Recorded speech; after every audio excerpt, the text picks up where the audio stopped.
Hermano, a mí me dice, Sí, hermano, a usted. Gracias. bien, muy bien. Oremos, hermano. Amado Dios, Padre bendito, vamos a su presencia en oración en este momento para agradecerle la oportunidad que nos concede, Padre Celestial, poder conectarnos a esta plataforma en donde el único propósito, mi Dios, que nos lleva es justamente alimentar nuestro espíritu por su palabra. Queremos agradecerle, mi Dios, por esta bendición que nos ha proporcionado pese a esta pandemia en donde no hemos podido congregarnos corporalmente, pero por intermedio de estos medios, mi Dios, nos hemos ido edificando y hemos sido grandemente bendecidos, puesto que hemos conocido a muchos hermanos de otras nacionalidades. Le damos gracias por ello, mi Dios. Agradecemos por la atención de cada uno de los hermanos que en esta oportunidad se van a congregar.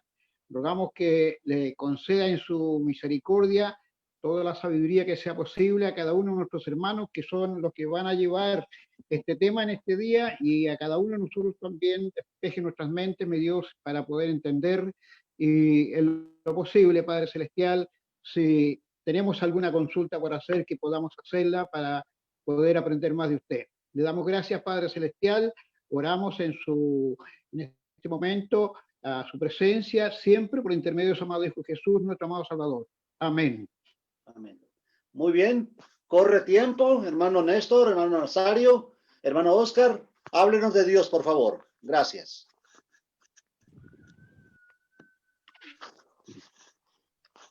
Tienes que Hermano desmutar. Néstor, desmute su. Gracias. Buenas tardes, hermanos, hermanas, a todos. En el día de ayer estuvimos hablando sobre el matrimonio. Hoy día vamos a continuar. Algunas hermanas que veo por ahí ya estuvieron hablando del matrimonio hace una hora y van a continuar acá. Me refiero a la hermana Gloria. Estábamos en otro lado. Pero bueno, también el hermano todavía.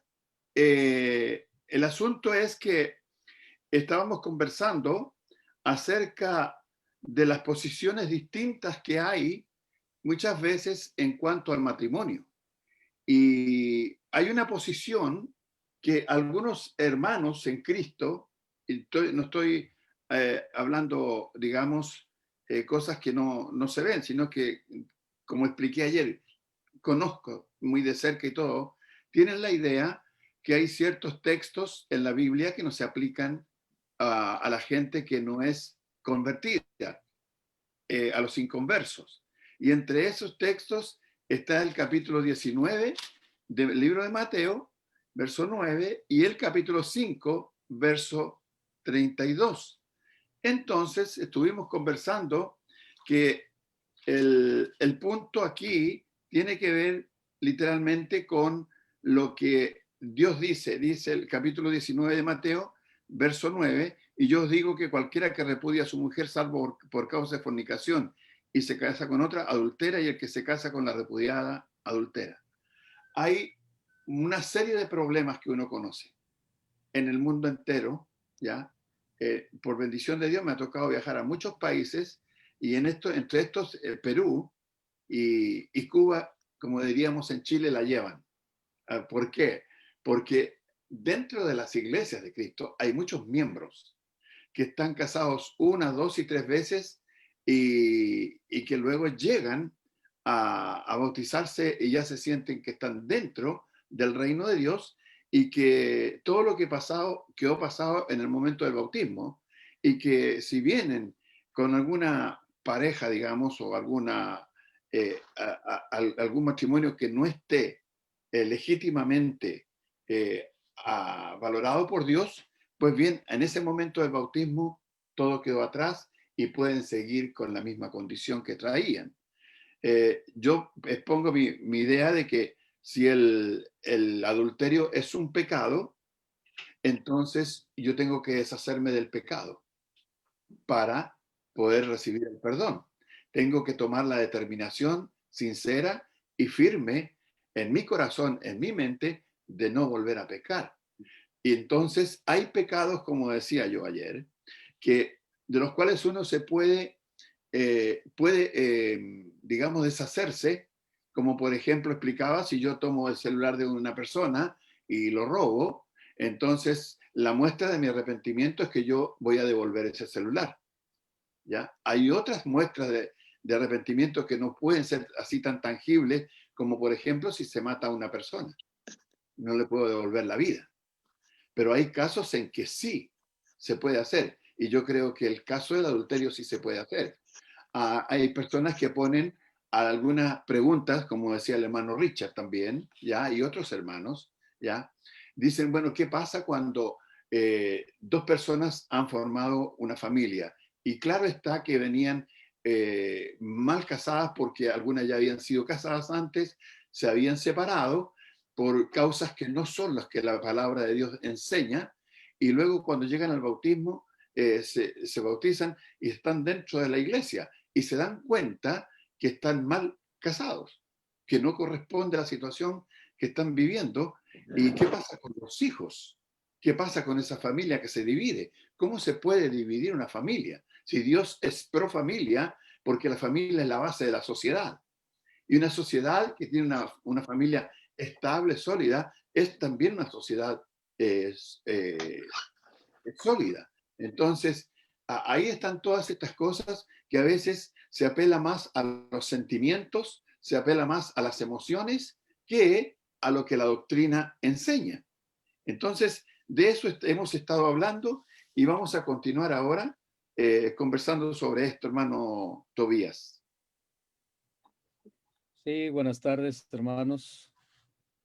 Como decía nuestro hermano, continuamos con este pensamiento en cuanto al matrimonio y particularmente tomando en cuenta la posición que algunos toman en cuanto a que Mateo 19 o Mateo capítulo 5 en lo referente al matrimonio no pertenecen, por decirlo así, al nuevo pacto, sino que tiene que ver con el antiguo pacto.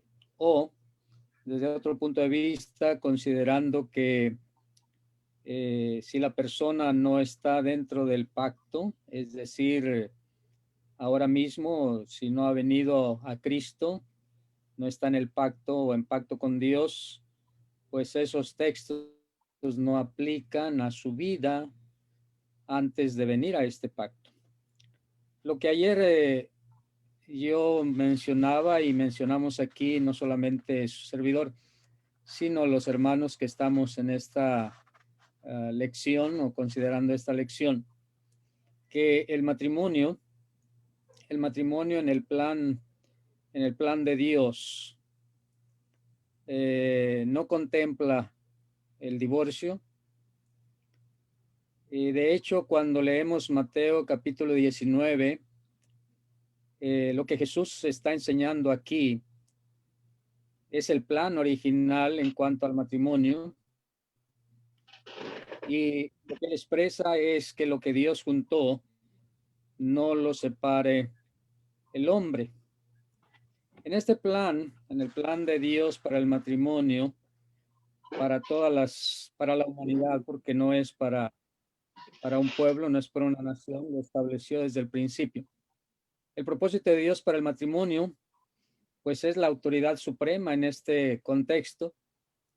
Y en este plan de Dios, pues no entra el divorcio, no entra la poligamia, la poliandria, la homosexualidad, sino que Dios tiene bien definido y bien claro, y precisamente cuando a Jesús se le pregunta, ¿es lícito repudiar a la mujer por cualquier causa? Él no se va a lo que dijo Moisés, él no se va a pasajes como Deuteronomio capítulo 24, donde precisamente Moisés permitió dar carta de divorcio. Él se va al origen, al principio, cómo fue el plan de Dios, cómo es el plan de Dios, cuál es el propósito de Dios para el matrimonio. Y vuelvo a repetir, no es para un pueblo, no es para una nación, sino para todo el mundo, para todas las generaciones, a través de todos los tiempos. Eso es lo que veo allí. Y precisamente por tal razón, no puedo ver que Mateo 19 aplique solamente a aquellos que ya vinieron a la obediencia del Evangelio, al igual que Mateo 5:32, sino que tiene que ver con cualquier matrimonio, en cualquier tiempo, en cualquier lugar, si ha conocido de Dios, de su palabra o no ha conocido. Es la misma ley para todos. Dios estableció el matrimonio al principio de esta manera y así es a través de todos los tiempos. Hermano Oscar. Hermano, es interesante lo que tú planteas, especialmente cómo el Cristo, ¿no es cierto?, el Hijo de Dios, se va, como quien dice, al original, ¿no? Allá en Génesis, para poder establecer, ¿verdad? Y dejar claro que el matrimonio, ¿verdad?, es de origen universal. Ahora, fíjate que nosotros podemos entender que este es un tema que de alguna u otra manera reviste una gran sensibilidad, ¿no? Porque la mayoría de las consultas de repente vienen a qué pasa después de. O sea, si un matrimonio se convierte al Evangelio y que no están bien casados según la Biblia y tienen familia, ¿qué pasa con esa familia? ¿Qué pasa con esos hijos? ¿Verdad? ¿Qué pasa con esa relación? Bueno, yo quizás haría un paralelo que si yo fuese, ¿verdad?, un delincuente y me convierto al Evangelio, ¿no? De manera sincera, ¿acaso la ley de Dios me va a eximir de pagar mi deuda con la justicia humana? ¿Me va a eximir de ir a la cárcel a pagar, ¿verdad?, mis culpas? Pues yo creo que no. Puedo yo seguir siendo un cristiano, pero va a llegar el momento en que va a llegar, ¿verdad?, el juez o la policía y me va a llevar arrestado. ¿Por qué yo saco este ejemplo tan extremo? Porque el adulterio, ¿verdad?, es un pecado tan grave como el robo, como la mentira, como cualquiera u otra falta que uno pueda, hablemos, considerar. Entonces, claro, aquí nosotros estamos diciendo, ¿verdad?, que de alguna u otra manera el Señor puede perdonar mi falta, pero las consecuencias de eso, pues, van por otro carril, ¿no? Si yo quiero salvar mi alma, ¿verdad?, desgraciadamente, yo tengo que disolver esa relación, volviendo al matrimonio, porque no está, hablemos, considerada como el Señor así lo ordena, ¿no? Si es que yo quiero salvar mi alma. Si yo quiero salvar mi relación, y obviamente entendiendo de que hay familia y hay hijos y todo lo que eso significa, lo más probable es que esa persona pueda seguir así, ¿no? Pero no va a poder salvar su alma. Entonces, en el caso, ¿verdad?, de lo que estamos viendo, es ese nivel de delicadeza que hay. Ahora, nosotros, y tal cual como lo dijimos el día de ayer, nosotros estamos llevados a predicar el Evangelio. Así lo dice, ¿verdad?, Marcos 16, a toda persona. Ir y predicar el Evangelio. Nosotros no estamos pidiendo, ¿verdad?, una carta de antecedentes, ni en la libreta de matrimonio para saber, ¿verdad?, si está bien o mal casado. No, a nosotros no nos corresponde eso. A la iglesia no le corresponde, a los hermanos no nos corresponde eso. Pero si por alguna razón se trata el tema así como lo estamos tratando hoy día, y la persona manifiesta esa duda o esa preocupación, el deber de nosotros como cristianos, ¿verdad?, maduros, es poder de alguna u otra manera ir a las escrituras y manifestar lo que las escrituras dicen. No obviar el tema o no maquillar el tema para poder de alguna u otra manera evitar, ¿verdad?, que seamos, entre comillas, destructores de un hogar. Porque nosotros no estamos destruyendo el hogar, ¿no?, sino que la palabra se está manifestando ahí. Entonces, yo creo que tal y cual como lo dijo el hermano, de repente aquí se genera mucho emocionalismo y es una emoción que yo puedo decir entendible, porque hay hijos, porque hay una señora, ¿verdad?, porque hay un hogar, ¿no? Pero esas son consecuencias de un mundo, del mundo que hoy día ha hecho del matrimonio un festín y que ha hecho del divorcio otro festín más, ¿no?, en la cual las personas caen, desgraciadamente, manifestándose solamente por la ley y nunca se ve lo que dice la ley de Dios. Por eso que entonces cuando nosotros vamos, por ejemplo, fíjense que cuando nosotros vamos al libro de Efesios, en el capítulo 4, versículo 22, Pablo enseña, ¿verdad?, que a toda persona convertida, ¿qué dice? Dice, en cuanto a la pasada manera de vivir, despojado del viejo hombre que está viciado y conforme a los deseos engañosos, y renovado, dice, en el espíritu de vuestra mente, y vestido del nuevo hombre, creado según Dios, en la justicia, santidad de la verdad. Es interesante cómo Pablo aquí, ¿verdad?, señala dos conceptos en el versículo 24. Dice, y vestido del nuevo hombre, creado según Dios, en la justicia y santidad de la verdad. ¿Por qué es importante esto? Y le doy el pase a mi hermano Néstor enseguida. Porque si nosotros no tratamos estos temas, así como muchos otros, entonces de alguna u otra manera no estamos aplicando ni la justicia de Dios, ni estamos siendo santificados en la verdad del Evangelio. ¿Verdad? Y esta es una verdad, y este concepto o este tema tiene que ver con la justicia de Dios. Y muchas veces se ha comprobado, queridos hermanos, hermanas, que cuando se aplica la justicia de Dios, según las Escrituras, ¿verdad?, y la verdad de Dios, según las Escrituras, a muchas personas no les gusta. Porque las Escrituras dicen una cosa, pero las personas quieren hacer otra. Entonces, desde esa perspectiva, entonces, cuando Pablo me enseña a mí que yo debo despojarme del viejo hombre, me dice, hablemos de todo lo que es malo. Tengo que dejar algunas cosas y votar otras. Me tengo que renovar de algunas cosas y otras no.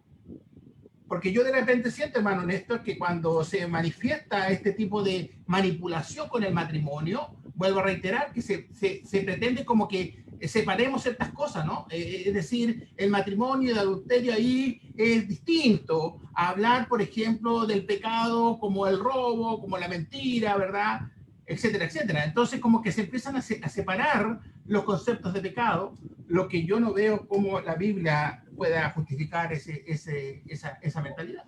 Hermano Néstor. Sí, es cierto lo que tú dices, porque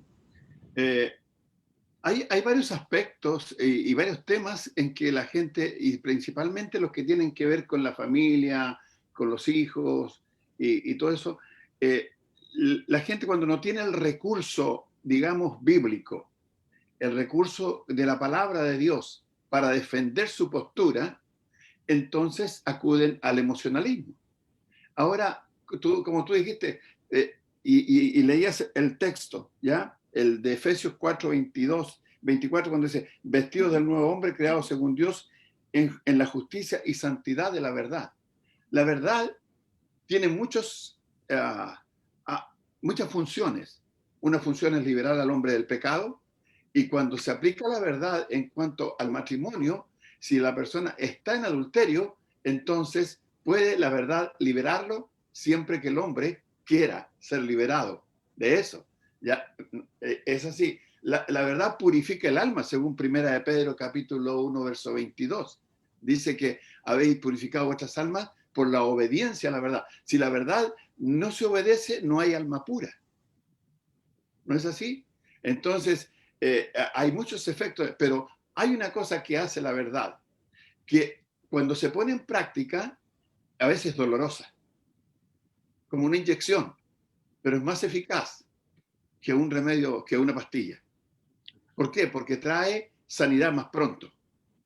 ¿Ya?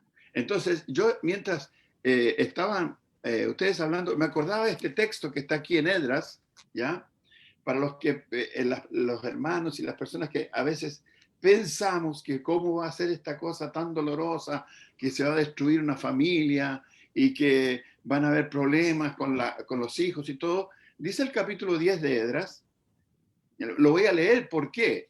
Porque el libro de Romanos dice en el capítulo 15, antes de ir allá, que porque las cosas que se escribieron antes para nuestra enseñanza se escribieron a fin de que por la paciencia y la consideración de las escrituras tengamos esperanza. Si hay dolor, la misma escritura nos va a consolar cuando la obedecemos, ¿ya? Y aquí hay ejemplo en el Antiguo Testamento de una destrucción, no de una familia, sino de muchas. Dice el capítulo 10, verso 1. Mientras oraba Esdras y hacía confesión, llorando y postrándose delante de la casa de Dios, se juntó a él una muy grande multitud de Israel, hombres, mujeres y niños, y lloraba el pueblo amargamente. Entonces respondió Secanías, hijo de Jehiel, de los hijos de Elam, y dijo a Esdras: nosotros hemos pecado contra nuestro Dios, pues tomamos mujeres extranjeras de los pueblos de la tierra, mas a pesar de esto, aún hay esperanza para Israel. Ahora pues, hagamos pacto con nuestro Dios, que despediremos a todas las mujeres y los nacidos de ellas según el consejo de mi Señor y de los que temen el mandamiento de nuestro Dios, y hágase conforme a la ley. Levántate porque esta es tu obligación y nosotros estaremos contigo. Esfuérzate y pon mano a la obra. ¿Hay dolor allí? Yo creo que hay mucho dolor, dice, y lloraban. Pero dice el texto, nosotros hemos pecado contra Dios, porque habían ido contra la ley de Dios. Entonces, cuando se va contra la ley de Dios, la consecuencia a veces suele ser muy dolorosa. Si se quiere mantener y conservar la relación, la buena relación con Dios, va a haber que hacer cambios profundos en nuestro modo de vida, en nuestra conducta, en nuestras actitudes y en nuestra fe. Yo les quiero contar un poquito de una señora que bautizamos hace muchos años en un lugar llamado San Bernardo, en Santiago de Chile. Y esa señora tenía una hija que tenía unos 18 años y 3 hijos más, entre 8 y 11 años, algo así. Entonces, se bautizó, la bautizamos, seguimos estudiando, reuniendo. Entonces, un día llegamos a su casa para hacer un estudio. Habíamos unas 8 o 10 personas y conversamos, bueno, ¿qué vamos a estudiar? Y alguien dijo, ¿por qué no estudiamos sobre el matrimonio? Perfecto, buena idea. Y comenzamos a estudiar sobre el tema del matrimonio.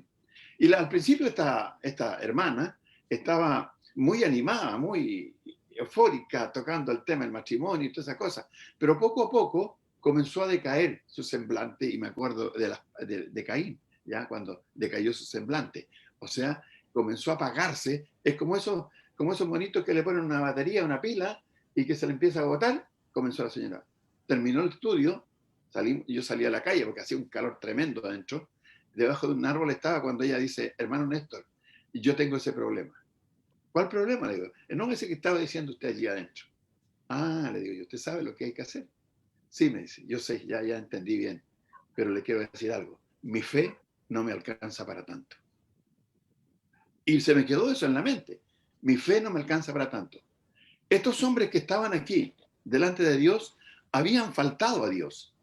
Habían violado el mandamiento de Dios. Y dice Esdras, nosotros hemos pecado contra nuestro Dios, pues tomamos mujeres extranjeras de los pueblos de la tierra. Mas, a pesar de esto, aún hay esperanza para Israel. Porque tenía fe en Dios. Porque creían en Dios. Se habían equivocado, habían hecho cosas que Dios no mandaba, que Dios no permitía, pero ellos todavía conservaban la esperanza porque tenían fe, una gran fe en Dios. Vamos a hacer pacto con Dios. Ahora, ¿qué pasa en estos días? La gente me dice, oiga, pero que no estamos viviendo en los mismos tiempos de antes. Y no estamos bajo la antigua ley. Correcto, no estamos bajo la antigua ley. Pero hay un ejemplo. Hay un ejemplo de cómo deshacerse del pecado. Porque ellos estaban en pecado delante de Dios. ¿Cómo nos deshacemos del pecado? Hay que quitar el pecado delante de uno. Y va a costar, va a doler, se va a sufrir, claro. Me dice la gente a veces, pero oiga, ¿y qué pasa con los niños? No pasa nada. Los padres deben seguir manteniendo a sus niños, dándoles educación, dándoles alimento, dándoles un techo, dándoles abrigo, dándoles el afecto, todo lo que necesitan. Pero ellos tienen que entender que si quieren seguir el camino de Dios y quieren tener la salvación de su alma, tienen que andar, como citó el hermano, como un hombre nuevo que camina en santidad conforme a la verdad. No podemos enceguecernos porque los sentimientos, porque las emociones nos han superado. ¿Queremos la salvación de nuestras almas? Pues no hay ninguna posibilidad de seguir con el pecado adelante y ser salvos. No hay ninguna. ¿O no es así, hermano José? Sí, desde luego, no podemos vivir en el pecado, como dijo el apóstol Pablo a los romanos, que pues perseveraremos en el pecado para que la gracia abunde. En ninguna manera. Porque los que hemos muerto al pecado, ¿cómo viviremos aún en él? Así que si hay una relación de pareja que no es según el plan de Dios, por lo que estamos considerando de Mateo capítulo 19, la pregunta que se le hizo a Jesús es si es lícito repudiar a la mujer por cualquier causa. Jesús, como ya decía, va al principio y establece o trae a la memoria de aquellos lo que fue el plan de Dios para el matrimonio. Y por lo tanto dice que lo que Dios juntó no lo separa el hombre. Aún sin embargo, en ese texto de Mateo capítulo 19, dice que cualquiera que repudia a su mujer salvo por causa de fornicación y se casa con otra, adultera. Luego entonces, cuando viene un divorcio, viene una separación, que no es por la causa que el Señor aquí establece, entonces va a estar en adulterio, y ese es el problema del cual estamos aquí considerando. Si la persona o el matrimonio quiere seguir en este estado delante de Dios, en la iglesia, sirviendo al Señor, no es posible. Es decir, Dios no va a aceptar, porque vive perseverando en el pecado, porque está practicando el pecado. Y como bien se ha dicho, tanto por hermano Oscar, hermano Néstor, pues se requiere un cambio, se requiere andar en novedad de vida, se requiere vivir en la santidad que Dios tiene estipulada, o identificarnos precisamente con Dios, porque como dice el apóstol Pedro, escrito está, sed santos porque yo soy santo. Entonces necesitamos identificarnos con Dios para estar en el favor de Dios, para estar en la comunión con Dios. Yo aquí quiero mencionar, en base a una de las preguntas que se hacía ayer, en cuanto a lo que también mencionaba nuestro hermano Néstor, ¿qué pasa con esa familia, con esos hijos? Y me viene a la mente aquí un caso de una pareja, o de un hermano que yo conocí, que por cierto ya murió este hermano. Pero él, después de haber sido convertido en cristiano, de que su relación de pareja no era aceptable delante de Dios. ¿Y qué hizo este hermano? Tenía hijos, no descuidó a sus hijos, obviamente, pero sí se separó de la persona con la que había procreado esos hijos, y vivió su vida apartado, pero nunca descuidó a sus hijos. Nunca descuidó a la señora tampoco, porque él veía en ello la responsabilidad. Él quería salvar su alma, él quería hacer la voluntad de Dios, y dentro de la voluntad de Dios está proveer para los suyos. Así que a esos hijos no les faltó un padre, no les faltó las cosas que necesitaban para la vida, porque allí estaba aquel cristiano que, aunque estaba pagando un precio por haber vivido esta relación, era la voluntad de Dios. Y me viene a la mente 1 Timoteo, tengo aquí 1 Timoteo capítulo 5, donde el apóstol Pablo, escribiendo a este hermano, le dice, manda también, dice el verso 7, estas cosas para que sean irreprensibles, porque si alguno no provee para los suyos, y mayormente para los de su casa, ha negado la fe, y es peor que un incrédulo. Es un precio alto el que se paga.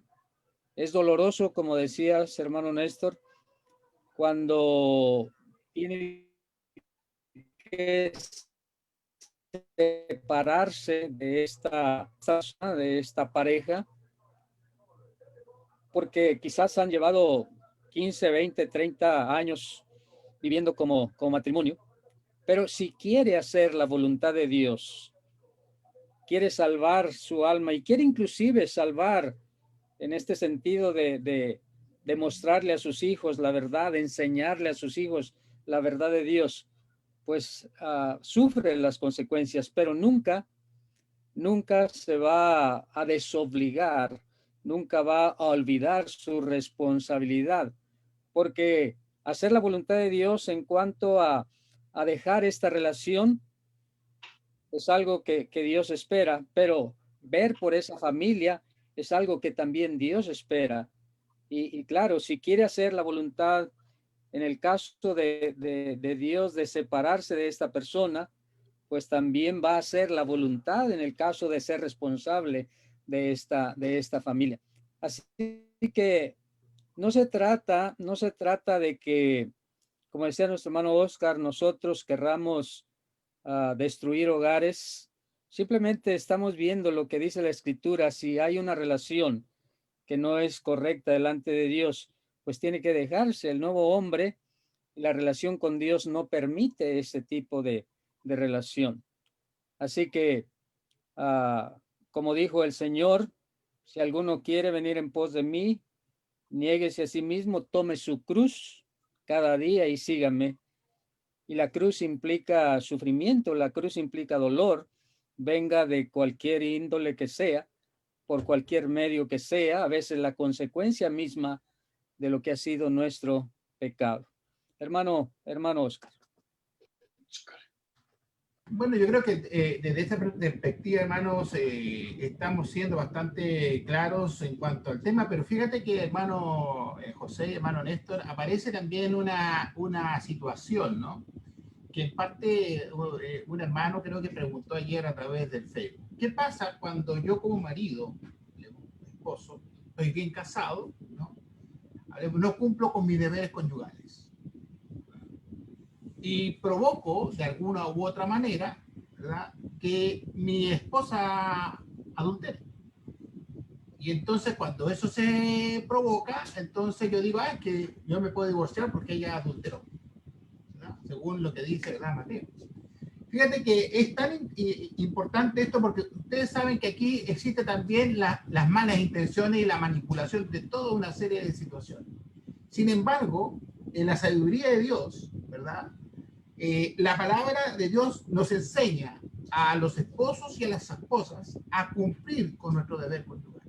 Fíjate que ahí en 1 Corintios capítulo 7, ¿verdad?, en el versículo específicamente, vamos a leer del 1, dice, en cuanto dice a las cosas de que me escribisteis, bueno le sería al hombre diciendo total mujer, pero a causa de la fornicación cada uno tenga su propia mujer y cada uno tenga su propio marido.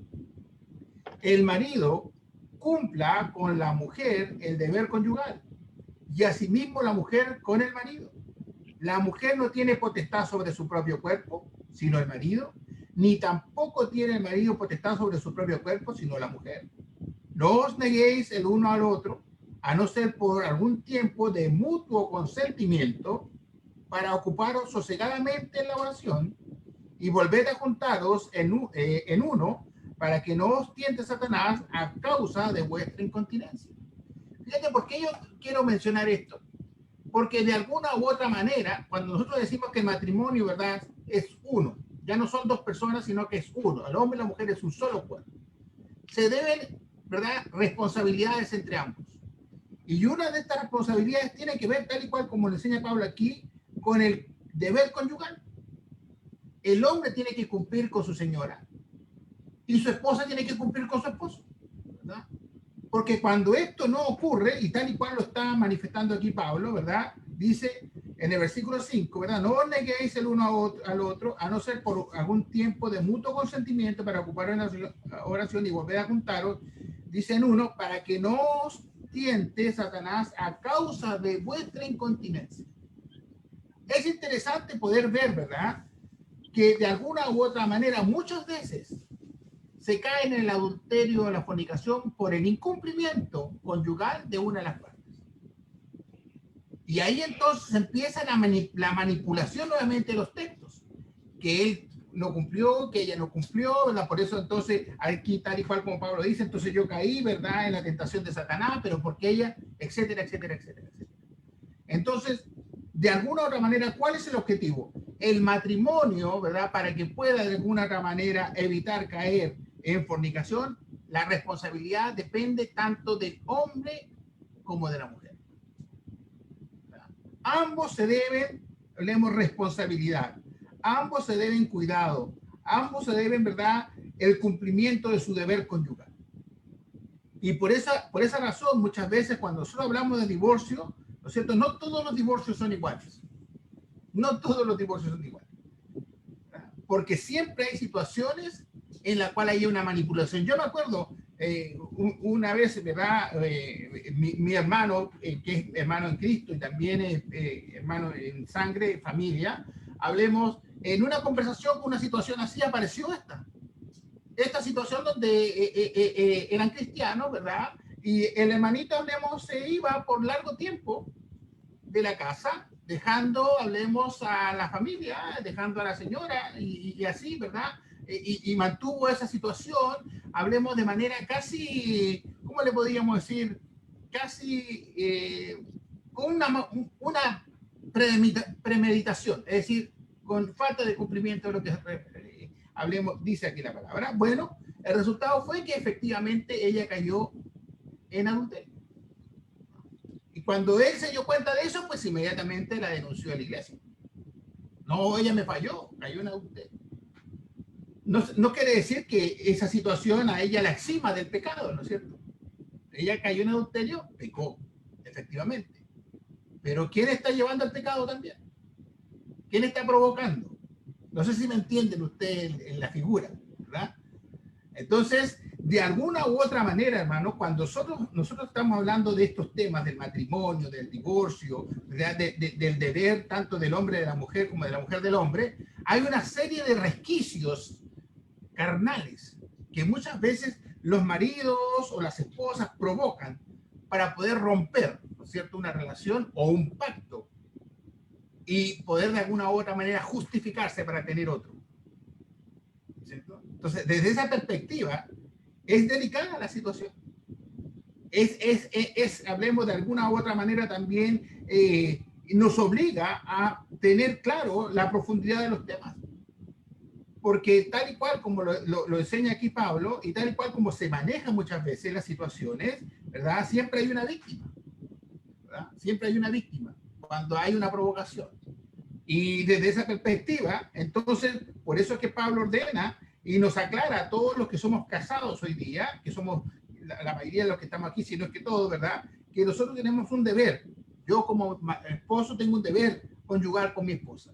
Y mi esposa también tiene un deber conyugal conmigo, precisamente para no caer, ¿verdad?, en esos lazos de Satanás por causa de nuestra incontinencia. Y ahí se abre quizás, ¿no es cierto?, otra mirada que de repente no se ve en este tipo de situaciones. Porque solamente se acusa quizás a la persona que es culpable. Me acuerdo mucho del estudio que hizo el hermano Javier el día miércoles, creo que fue, cuando, ¿verdad?, ese suegro llega y acusa a su nuera, ¿verdad?, de ser una mujer de la vida.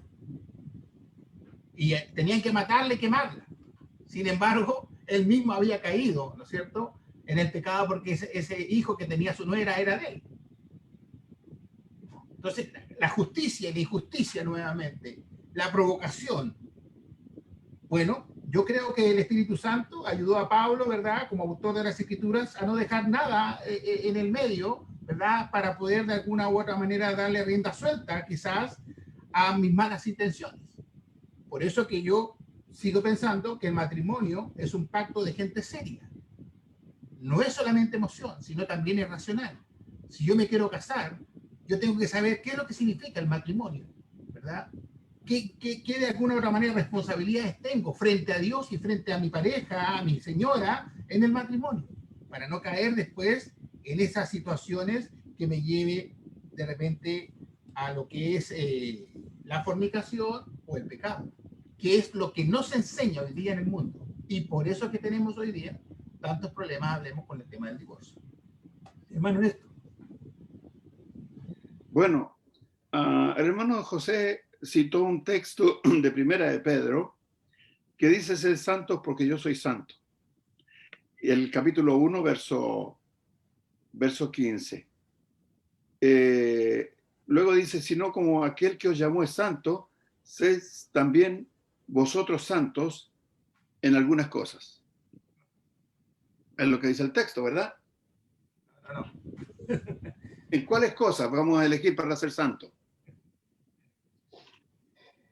El mundo tiene un listadito pequeño, Sí. pero ahí dicen todas. ¿En cuáles cosas podríamos elegir para ser santos? Las que a mí me acomodan. Claro. Las que no me impiden tener la libertad para hacer lo que yo quiera. Pero aquellas cosas que son, que me duelen, voy a dejarlas de lado. Aquí dice el texto, en toda vuestra manera de vivir, sé santo. Y eso incluye el matrimonio. Tiene que haber santidad. Estaba pensando en el capítulo 13 del libro de Hebreos, cuando dice, honroso sea en todos el matrimonio y el lecho sin mancilla. Ahora dice, pero a los fornicarios y a los adúlteros los juzgará Dios. O sea, si el fornicario y el adúltero son juzgados y condenados por Dios, entonces quiere decir que no están siendo santos en toda la manera de vivir. Entonces, tenemos que ser consecuentes. ¿Somos santos o somos casi santos? Porque no es lo mismo. Entonces, vamos a caminar por la santidad.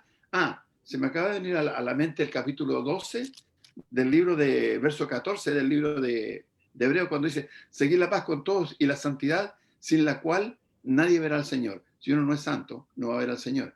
Y otro texto que se me acaba de venir a la mente, el capítulo 5 del libro de Mateo. Déjame verlo. Mateo 5, el verso 8, dice lo siguiente. 5, 8. Mateo 5, 8 dice, bienaventurados los de limpio corazón, porque ellos verán a Dios. Entonces tiene que haber limpieza, tiene que haber pureza, tiene que haber santidad, aún en el matrimonio. En el matrimonio, un lecho sin mancilla, ¿ya? Debemos ser santos en toda nuestra manera de vivir, no en algunas cosas, no en algunas áreas, en todo, dice la Escritura. Entonces, ahora, cuando la gente está pensando y buscando la fórmula, cómo justificarse delante de Dios, porque ha vivido una vida licenciosa cuando no era un cristiano, y cuando llega a Cristo, se encuentra y se topa con estas leyes que van a impedirle que sea realmente un cristiano fiel si no las quiere obedecer.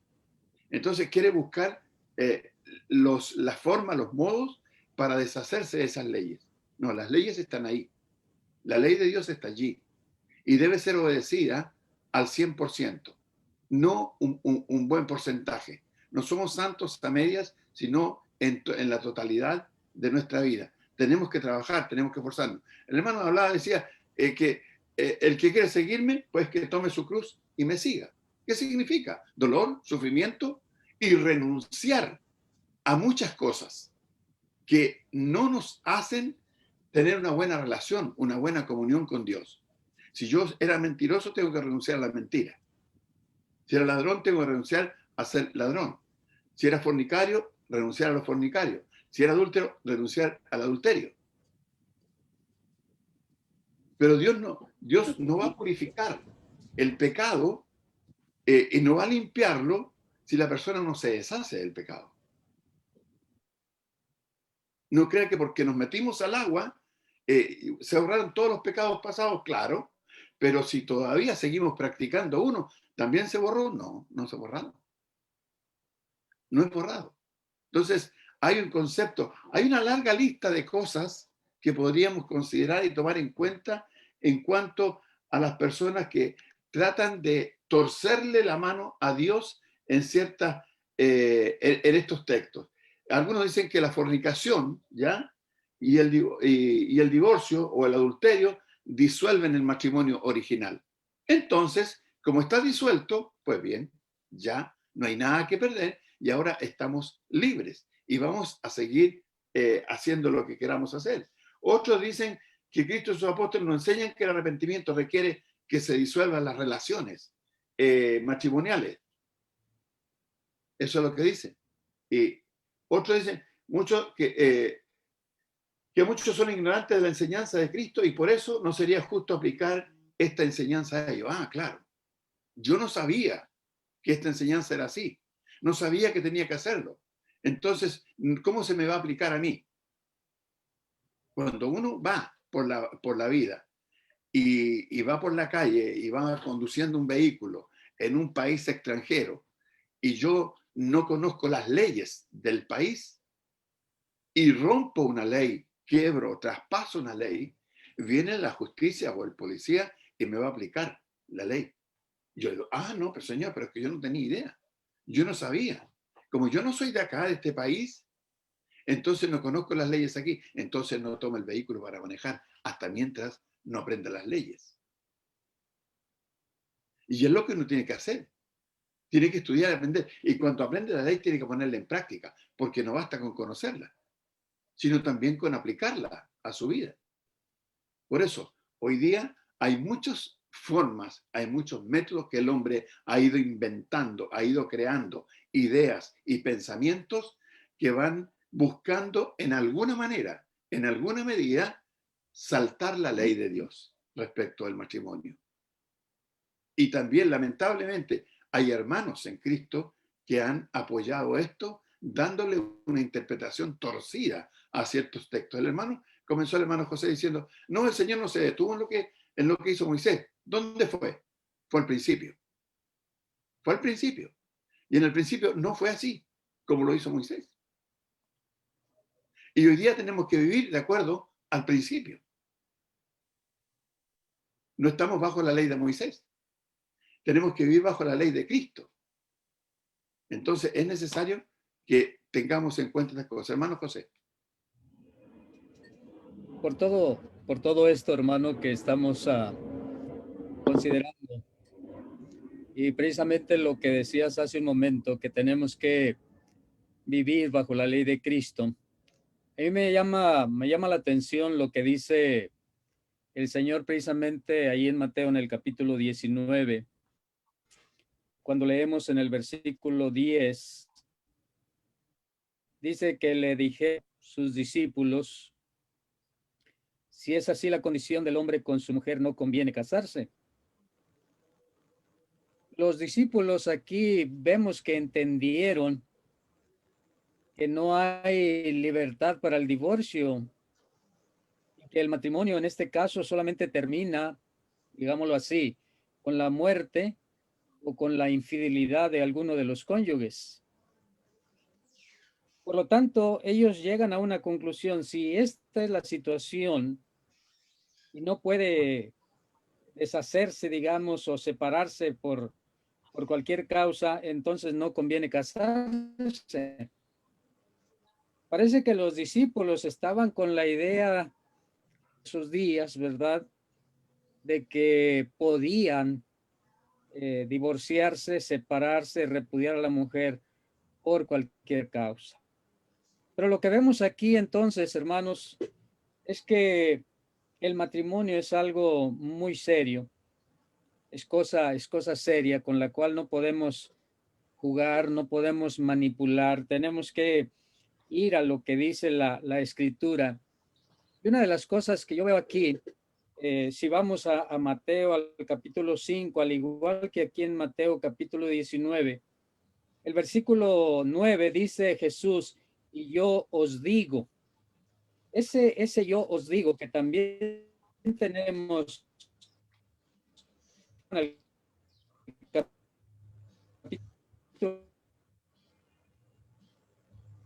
el verso 1 de su mujer dele carta de divorcio. Fue dicho según Deuteronomio 24, Moisés permitió. Pero, verso 32, pero yo os digo, el que repudia a su mujer a no ser por causa de fornicación, hace que ella adultere, y el que se casa con la repudiada comete adulterio. Vemos entonces, hermanos, que el divorcio es causa, como decía hace un momento nuestro hermano Oscar, a veces el no cumplir con el deber conyugal puede llevar a causar el adulterio, puede ser una causa del adulterio, que no justifica, como bien decía nuestro hermano, pero es algo que movió a tal cosa. El divorcio hace exactamente lo mismo. El divorcio, como lo planteaban los judíos, como era la práctica en aquellos días, divorciarse por cualquier causa y luego casarse, eso provocaba el adulterio, provocaba el pecado, llevaba al pecado. Por eso el matrimonio, como estamos aquí considerando y lo que yo estaba mencionando, es que es algo muy serio y tiene que entenderse de esa manera. Aquí tenemos una ley y es precisamente la ley de Cristo. La ley de Cristo es clara cuando Él lo explica, cuando Él lo dice de esta manera, tanto aquí en Mateo 5 como en Mateo capítulo 19. Ese yo os digo es la autoridad suprema. Él tiene la autoridad para decir, bueno, Moisés permitió esto, pero yo digo esto, y Él es Señor. Él es el que da la ley, el legislador, el que puede determinar cómo son las cosas. En realidad, lo que permitió Moisés no era el plan de Dios. No era el plan de Dios. Allá en el original nunca fue el plan de Dios el divorcio. El matrimonio es como Romanos capítulo 7, verso 1, hasta que la muerte llegue, hasta que la muerte los separe. Ahora aquí en las palabras de Jesús hay una excepción.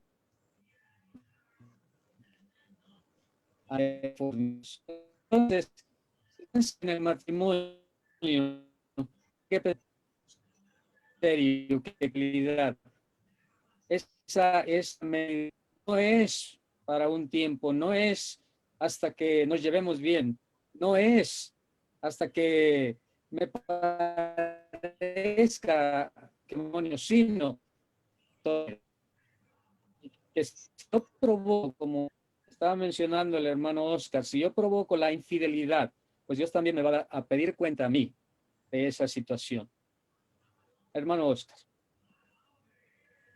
Sí, ya casi ya para concluir, la verdad es que es tan serio, hermano José, hermano Néstor, el tema del matrimonio, que cuando también uno pone atención en el mismo capítulo 7 de 1 Corintios, se preocupa en esa relación del cristiano con la persona que no es cristiana, ¿no?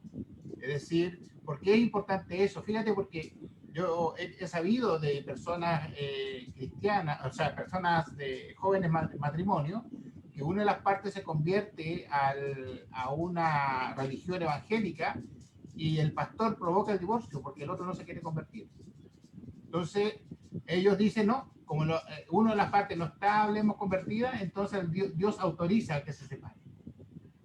Olvidándose lo que dice aquí en el versículo 12 del capítulo 7 de 1 Corintios, ¿no? Que dice, ¿verdad? Y a los demás yo os digo, no es Señor, si algún hermano tiene mujer que no sea creyente y ella consiste en vivir con él, dice, no la abandone. Y si una mujer tiene marido que no sea creyente y él consiente en vivir con ella, no la abandone. No existe ninguna justificación de parte de Dios para poder justificar ningún tipo de separación ni de divorcio, a no ser como lo que dijo el hermano José y lo que hemos visto, ¿sí? De acuerdo a lo que el Señor Jesús ha dicho. No existe ninguna otra forma. Si mi señora no es cristiana o si su esposo no es cristiano y está casado con él, pues eso es lícito delante del Señor y cabe con las mismas reglas que hemos estado hablando hoy día. Hermano Néstor. Tienes que desmutar. Bueno, hermanos, hay algunas preguntas en el Facebook, por ejemplo, que dice, Dios le bendiga, hermanos, ¿qué hay con lo escrito en 1 Corintios 7:12? Y así. Yo simplemente quiero mostrar una cosa más aquí de una carta que me llegó sobre este tema. Por eso estamos tratando de ayudar. Dice así: buen día, hermano, espero que estén bien. Me gustaría que me ayudara nuevamente a entender otro problema que, como el anterior, lo consulté con 2 varones antes de ir a usted. Esto lo había omitido porque me interesaba convencerme con argumentos más claros. Ayer la hermana tanto y su esposo e hija me aconsejaban sobre lo que quiero exponer, y es lo siguiente. Primero quiero resaltar con toda sinceridad que no busco la liberación injustificable de algo, sino que me aclare aún más esto. Disculpe que le dé vuelta al asunto, pero es necesario. Sucede que hace 2 años atrás mi esposo volvió y me pidió que le diera una nueva oportunidad, y así fue. Pero en esos días discutimos sobre una relación del pasado que él quiso mucho y aún tenía muchas dudas de que le amaba. Y una noche, gracias, y una noche volvimos a discutir fuertemente sobre cuáles eran sus verdaderas intenciones conmigo, y le dije que lo pensara bien, qué iba a hacer con la relación de nosotros, haciéndole saber que yo no lo estaba abandonando, que él era mi esposo.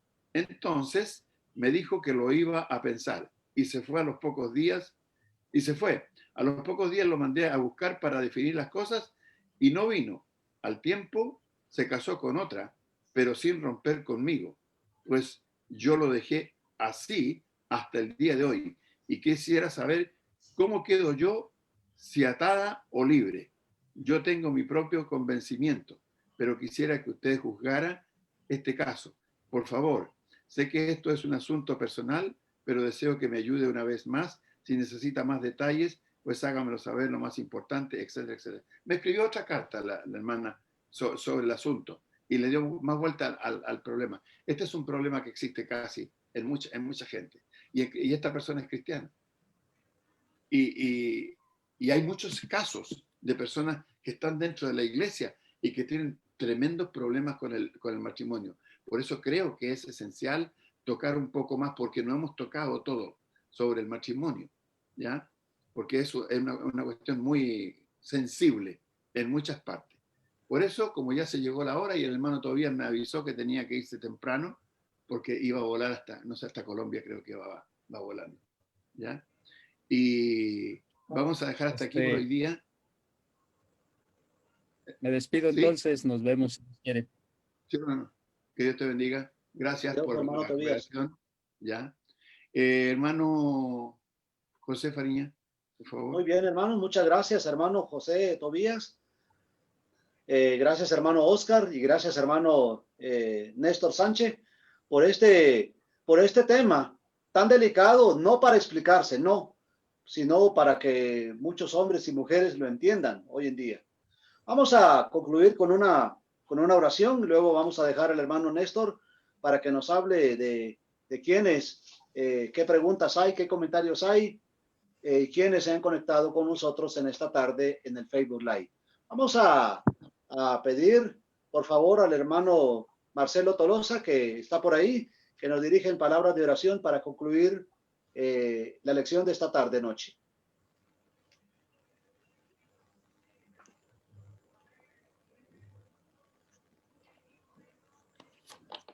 Parece que el hermano no está. Bueno, hermano José, hermano Sergio Pino, por favor, ¿quiere dirigirnos en esta última oración, por favor? Amén, mi hermano, muchas gracias. Oremos, hermano, buenas tardes. Te damos gracias a Dios porque nos permites un día más para poder enriquecer nuestra alma, nuestro espíritu a través de tu palabra. Te agradecemos, Señor, porque traes claridad a través de estas lecciones sobre las cosas que hemos de puntualizar. Y ayúdanos, Señor, para tratar con delicadeza y con mucha atención a aquellas personas que están en estas situaciones, Señor, de conflicto delante de ti por las uniones ilegales, Señor, si así podemos llamarlas. Ayúdanos, Señor, para tratarlas con cierto cuidado y poniendo atención a cada una de ellas, para también no herir sentimientos, Señor, con la dureza que pudiésemos presentar en su momento. Sé con nosotros, Señor, ayúdanos en la distribución de tu palabra. Gracias por los hermanos que nos acompañan a diario, aquellos que vienen del Facebook también. Te damos gracias, Señor, por el tiempo que disponen para atender a tu consejo. Te bendícenos, Señor, en tu generosidad. Ayúdanos en el esfuerzo que hacemos por ser mejores y alcanzar, Señor, promesas que tú tienes para con tus hijos. Gracias, nuestro Dios. Te oramos en el nombre de Jesús. Amén. Amén. Hermano Néstor, háblenos de los hermanos que nos siguieron en Facebook Live, por favor. Hermano, estábamos con 14 personas que estaban ahí atendiendo, 12, 13, 14, ahí estuvieron. María Mojica Agüero, Alberto Córdoba, Janet Araya, Hugo Vega Olivares, Jacqueline Barbosa, Nelly Durán, Juliana Lama, Freddy Becerra, John Nilson Rivero, Isabel Antillanca, han estado ahí pendientes del estudio que estábamos realizando hoy día. Les damos las gracias por estar apoyando en las cosas de Dios. Nos incentiva, nos estimula mucho que haya gente que tenga mucho interés. No solamente estar aquí en la plataforma en directo, sino también a través de Facebook. Quiero decirles que mañana, si Dios lo permite, este estudio estará en el canal de YouTube Iglesia de Cristo PDA. Estará subido ya para que los hermanos que quieran volver a escuchar algo, ahí estará, y para que lo puedan compartir y recomendar a la gente que se suscriba para que lleguemos pronto a los 100 suscripciones. Ya llevamos 70, creo. Hermano. Cariño. Muy bien, gracias hermano Néstor. Gracias hermanos que nos siguieron por Facebook Live. Hermanos, pueden desmutar sus equipos y hacer las preguntas correspondientes o comentarios o agradecimiento. Yo de mi parte he aprendido 3 cosas en esta tarde-noche, y si me permiten, por favor, voy a hacérselas saber. En primer lugar, el hermano Tobías decía que el matrimonio es un tema muy serio. Lo dijo vez tras vez. Es un tema muy serio. Y es cierto, hermanos, hermanas, es cierto esto. Porque por eso es que decimos que el matrimonio no es para niños. El matrimonio no es para niños. Número 1. Número 2, el matrimonio no es para personas con discapacidades mentales, ¿verdad? Que tienen problemas mentales. No es para ellos. No es para niños. No es para personas que tienen falta de entendimiento, vaya, que no pueden discernir. No es para ellos. Número 2, el matrimonio el tema del matrimonio es un tema para aplicarse a todos, tanto a judíos como a gentiles, cristianos e impíos. Y yo tengo un ejemplo de esto. Juan el Bautista, platicando, hablando, dice la Biblia que reprendía a Herodes, este hombre romano, y le decía, por ejemplo, en Lucas capítulo 3, el versículo 19, Lucas capítulo 3, versículo 19, entonces Herodes, el tetrarca, siendo reprendido por Juan a causa de Herodía, mujer de Felipe, su hermano, y luego leo en el libro de Mateo el capítulo sobre el mismo tema. En Mateo el capítulo 6, verso 18, porque Juan decía a Herodes, Lucas dice que lo reprendía, y Marcos dice, capítulo 6, verso 18, porque Juan decía a Herodes, no te es lícito tener la mujer de tu hermano. No te es lícito tener la mujer de tu hermano, decía Juan a Herodes. Y significa entonces que el matrimonio es para judíos y gentiles. El tema en sí no es reservado solamente para judíos. El tema en sí no es reservado nada más para los cristianos, es para judíos gentiles, cristianos impíos. La ley de Cristo significa entonces que es universal. La ley del matrimonio, el evangelio mismo es universal. La ley del matrimonio es universal. Y me queda claro que no hay ley de Cristo que no toque el punto del matrimonio. No hay ley de Cristo, no hay un punto en la cual no toque el matrimonio. Y no hay tema en el matrimonio que no toque el evangelio. Son cosas que se pueden intercalar, hablar una de otra. Esto me queda claro. Entonces, ¿tienen la palabra, hermanos, hermanas?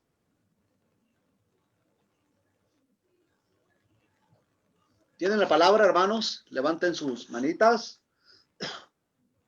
¿Tienen alguna pregunta o comentario? La hermana Claudia. Hermano José Díaz, hermano Luis Castaño, hermano Marcelo, hermana Rosa, hermanos. Yo, hermanito, la hermana Claudia. Sí, hermana. Ya, tengo ahí dos inquietudes. Bueno, dice que uno puede, puede repudiar si comete adulterio. Obviamente yo creo que está la oportunidad de perdonar. ¿Cuántas veces perdonar? Tomando en cuenta que somos llamados a perdonar. ¿Cuántas veces perdonar ese pecado? Y lo otro, que por ejemplo si un hombre o una mujer comete adulterio, no se lo dice al esposo o la esposa y después se bautiza. ¿Basta con que Dios perdone ese pecado o hay que confesarlo al esposo o a la esposa que se cometió ese pecado de adulterio? Bien, hermanos, ¿tienen la palabra? Yo creo que el perdón queda condicionado a lo que la persona ofendida vea. Si una persona sufrió la traición, la infidelidad de parte de su esposo o de su esposa, y luego el esposo viene y le confiesa la infidelidad y se arrepiente y pide el perdón, eso depende de la persona. Puede perdonar, pero no significa que tenga que quedarse necesariamente viviendo con ella o con él. Porque las consecuencias de los pecados siempre vienen. De todas maneras van a haber consecuencias. Ya no va a haber de partida la misma confianza que hubo al principio. Puede haber perdón que significa que va a tener que olvidar eso, pero depende del ser ofendido. Eso me cuadra a mí en ese sentido, ¿ya? Pero no necesariamente tiene que continuar la vida con él. Pero si quiere hacerlo, lo puede hacer. Es su decisión. Pero hay que, como dice usted, perdonar y olvidar, porque justamente lo mencionó la hermana en la carta, que habían tenido una discusión por la misma infidelidad. Claro, pero ella también decidió perdonar. Pero después se volvió a ir. Ahora claro. ella después se volvió a casar con otra persona. Y después dejó a esa persona con que se había casado por segunda vez y volvió con el marido. Porque cree que todavía está atado al marido. Entonces hay un enjambre más o menos, que no leí la segunda carta, pero fue así la cosa más o menos. Entonces, depende. Cuando yo no digo que perdonar es olvidar, lo dice Dios. Lo dice Dios, el texto de Hebreos, capítulo 8, dice, déjeme leer aquí, por favor. Que nos acordará más de nuestras transgresiones. Que nos acordará más de nuestras transgresiones. La escribiré. Sí, el capítulo 8 del libro de Hebreos, el versículo 12 dice, porque seré propicio a sus injusticias y nunca más me acordaré de sus pecados y de sus iniquidades. ¿Ya? No van a ser recordados los pecados nunca más. Eso lo dice Dios. ¿Ya?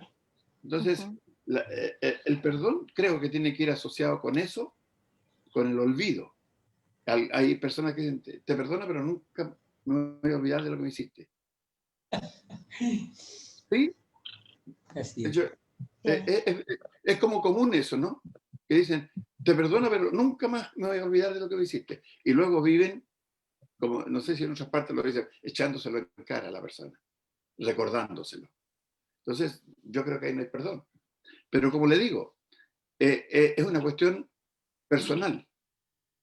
Si la infidelidad ocurrió de parte de cualquiera de los dos y la confiesa y pide perdón, se siente arrepentido, el que fue ofendido, en este caso, tiene el deber o el derecho de perdonar, y también el que ofendió tendrá que asumir las consecuencias de su ofensa, de su pecado. Eso es lo que puedo decir. Siempre confesárselo a la persona, porque la segunda pregunta era si Si, por ejemplo, el esposo o la esposa comete infidelidad y después se bautiza, ¿ese pecado basta con que Dios lo perdone o tiene que perdonarlo también el ofendido o la ofendida? ¿O puede quedar ahí, oculto, sin que el ofendido, digamos, se entere? Mire, lo que yo entiendo, puede que haya otra perspectiva de parte de los hermanos, alguna otra mirada también, que si la persona cometió un delito, ¿ya? Y no fue público, no fue conocido, tiene que pedir perdón a Dios, porque en todo pecado y en todo delito se ofende a Dios. Exacto, sí. Por ejemplo, en el caso de Génesis 19, me parece que es el verso 30, no estoy seguro, cuando la mujer del faraón quiere obligar a José a acostarse con él, con ella, dice, ¿cómo yo haría este grande mal y pecaría contra Dios? Lo primero que uno hace es pecar contra Dios. Y a Dios no le puede ocultar el pecado. Porque está viniendo a mi mente el capítulo 6 del libro de Gálatas, que dice que todo lo que el hombre, me parece que es el verso 7, Gálatas 6, a ver, déjeme ver. Dice, todo lo que el hombre sembrare, eso también segará, perdón. Aquí dice, el enseñado dice, no os engañéis, sí. Dice, no os engañéis, Dios no puede ser burlado, pues todo lo que el hombre sembrare, eso también segará. Entonces, delante de Dios no podemos pasar desapercibido. Con nuestras buenas o malas acciones, siempre Dios va a estar ahí vigilante y va a conocer las acciones nuestras. Puede que a las personas, los hombres, podamos engañar, pero a Dios no lo podemos engañar. ¿O no, hermano Oscar? Gracias, hermano. Sí, es así, ¿no? Así, con respecto a la segunda pregunta, mi hermana, es ¿Sí? que si mi esposa, en este caso, o el esposo le fue infiel a la esposa y la esposa no sabe, nunca va a saberlo, pero sí Dios lo va a saber. Por lo tanto, él tendría que de alguna manera, si se arrepiente, ¿no? Se tiene que arrepentir de todos los pecados, digamos, de todos, ¿no? Pero la esposa nunca va a saber que el marido le fue infiel en algún momento, a no ser que él le quiera decir, ¿no? En su facultad de ser honesto, ¿no? Y ahora cristiano, decirle, mira, yo fui infiel en tal o cual momento. Y ahí entra todo lo que hemos hablado, ¿no es cierto? Si la esposa lo quiere perdonar o no lo quiere perdonar, ¿no? Y si le perdona y quiere consentir vivir con él. Y ojo aquí también, hermano, porque de alguna u otra manera, de repente, ¿por qué es bueno saber o estudiar esto? Porque de repente las iglesias asumen roles que no les corresponden. Estamos hablando de la iglesia del Señor, ¿no?